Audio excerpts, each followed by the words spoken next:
أعوذ بالله من الشيطان الرجيم. بسم الله الرحمن الرحيم. قل لو كان البحر مدادا لكلمات ربي لنفد البحر قبل أن تنفد كلمات ربي ولو جئنا بمثله مددا.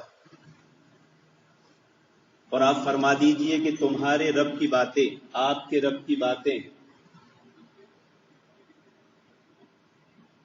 لکھنے کے لیے اگر سمندر بھی سیاہی ہو تو وہ بھی کم پڑ جائے، لیکن آپ کے رب کی باتیں ختم نہیں ہوگی، مزید یہ کہ ایک اور سمندر لایا جائے.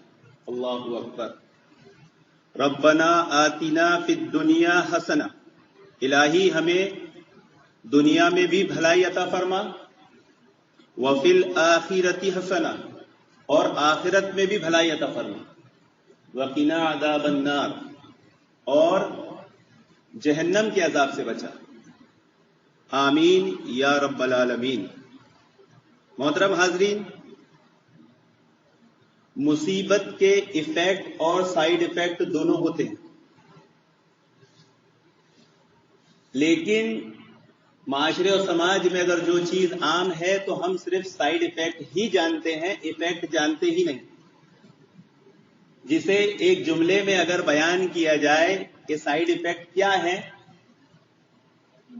تو دنیا ہے سکھ سے خالی، دکھ چار سو بھرا ہے، غم کے سوا یہاں پر سوچو کیا دھرا ہے. یہ شعر اس بات کی عکاسی کرتا ہے کہ آج معاشرے سماج کا کیا مزاج بنا ہوا ہے.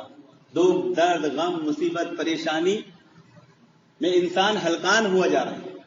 یہ سائیڈ ایفیکٹ ہے، لیکن مصیبت کے ایفیکٹ بھی ہیں، اور اگر انسان کو مصیبت کے ایفیکٹ پتہ چل جائیں تو اسے لگے گا کہ مصیبت کے سائیڈ ایفیکٹ اس کے سامنے کچھ ہے ہی نہیں، بلکہ وہ سائیڈ ایفیکٹ بھی ایفیکٹ بن کے خیر اور بھلائی ثابت ہو جائے. ایک قول ملتا ہے کہ مصیبت میں بندگی کی شان پیدا ہو جاتی ہے. یعنی جب انسان پر کوئی دکھ، درد، تکلیف، غم، مصیبت، پریشانی آتی ہے تو کیا ہوتا ہے؟ وہ اپنا تعلق عبادتوں سے جوڑتا ہے، وہ اپنا تعلق دعاؤں سے جوڑتا ہے، وہ اپنا تعلق نیکیوں سے جوڑتا ہے. اب دعا عبادت ہے تو بندگی کی شان پیدا ہو جائے. ایک قول ملتا ہے کہ وہ ذات کتنی عظیم ہے جس نے اپنے بندے کو مصیبت میں دعا کی توفیق دی. تکلیف آنے کے بعد آپ کا تعلق، مصیبت آنے کے بعد، غم آنے کے بعد، بیماری آنے کے بعد آپ کا تعلق اگر عبادت سے جڑا ہے، یہ آپ کی بہت بڑی خوش نصیبی ہے، اللہ رب العالمین کی طرف سے آپ کو بہت بڑی توفیق ہے. ورنہ کتنے لوگ مصیبت میں کتنے غم زدہ ہو جاتے ہیں، پاگل ہو جاتے ہیں، منشیات کا استعمال کرتے ہیں، دین تو چھوڑو دنیا سے بھی دور ہو جاتے ہیں. ایک قول ملتا ہے کہ مصیبت میں انسان کا نفس سرکشی سے باز رہتا ہے. جب آدمی خوب خوشحال رہتا ہے، عبادتوں کی کیئر نہیں کرتا، حقوق کا خیال نہیں رکھتا، جیسے ہی کوئی دکھ، درد، تکلیف، مصیبت، پریشانی آئی تو نمازوں سے تعلق جڑ جاتا ہے، عبادتوں سے تعلق جڑ جاتا ہے، توبہ استغفار سے تعلق.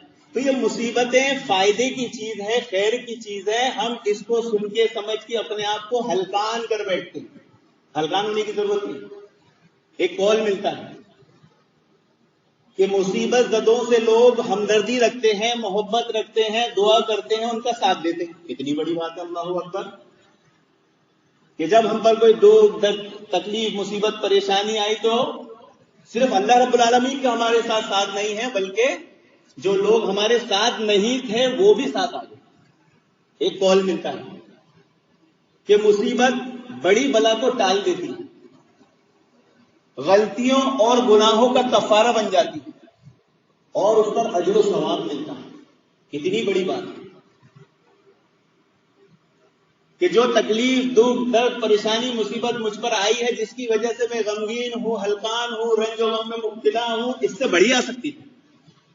شکر کریں، بہت چھوٹی آئی ہے.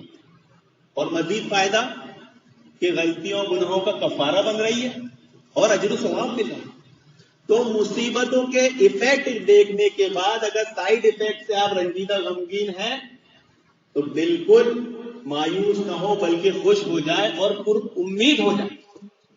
اور اگر ان سارے دلائلوں سے آپ متفق نہیں ہوئے تو آخری دلیل دیتا ہوں جسے سن کر سمجھ کر آپ یقین کر لیں گے کہ مصیبت کے سائیڈ ایفیکٹ سے زیادہ ایفیکٹ فائدے مند ہے، خیر و بھلائی ہے، بلکہ یہ مصیبت میرے لیے صرف خیر و بھلائی ہے. اللہ رب العالمین جب اپنے کسی نیک صالح بندے پر مصیبت ڈالتا ہے تو ملائکہ سے فرماتا ہے کہ میں اس کی دعا اور آوزاری سن رہا ہوں. اتنی بڑی بات ہے محترم حاضرین کہ دکھ درد تکلیف مصیبت پریشانی میں ہمارا تعلق ڈائریکٹ کس سے ہو رہا ہے؟ اللہ رب العالمین. آپ دیکھیں گے دنیا میں جو شرک و بدعت کفر ہوتے ہیں، لوگوں پہ دکھ درد تکلیف آتی ہے تو شیطان آ کے بندے کا تعلق اللہ رب العالمین سے کاٹ کے غیر اللہ سے جوڑ دیتا ہے. تو مصیبت کے ایفیکٹ سائیڈ ایفیکٹ سے اتنے زیادہ ہیں کہ وہ سائیڈ ایفیکٹ ہی ایفیکٹ نظر آئے اگر بندے کے پاس ایمان ہو اور اسے یہ بات معلوم ہو کہ صبر کرنے والوں کو بے حساب اجر ملتا ہے. اللہ رب العالمین سے دعائیں کہ اللہ رب العالمین ہمیں صبر کرنے کے لیے توفیق عطا فرمائے. آمین یا رب العالمین. وآخر دعوانا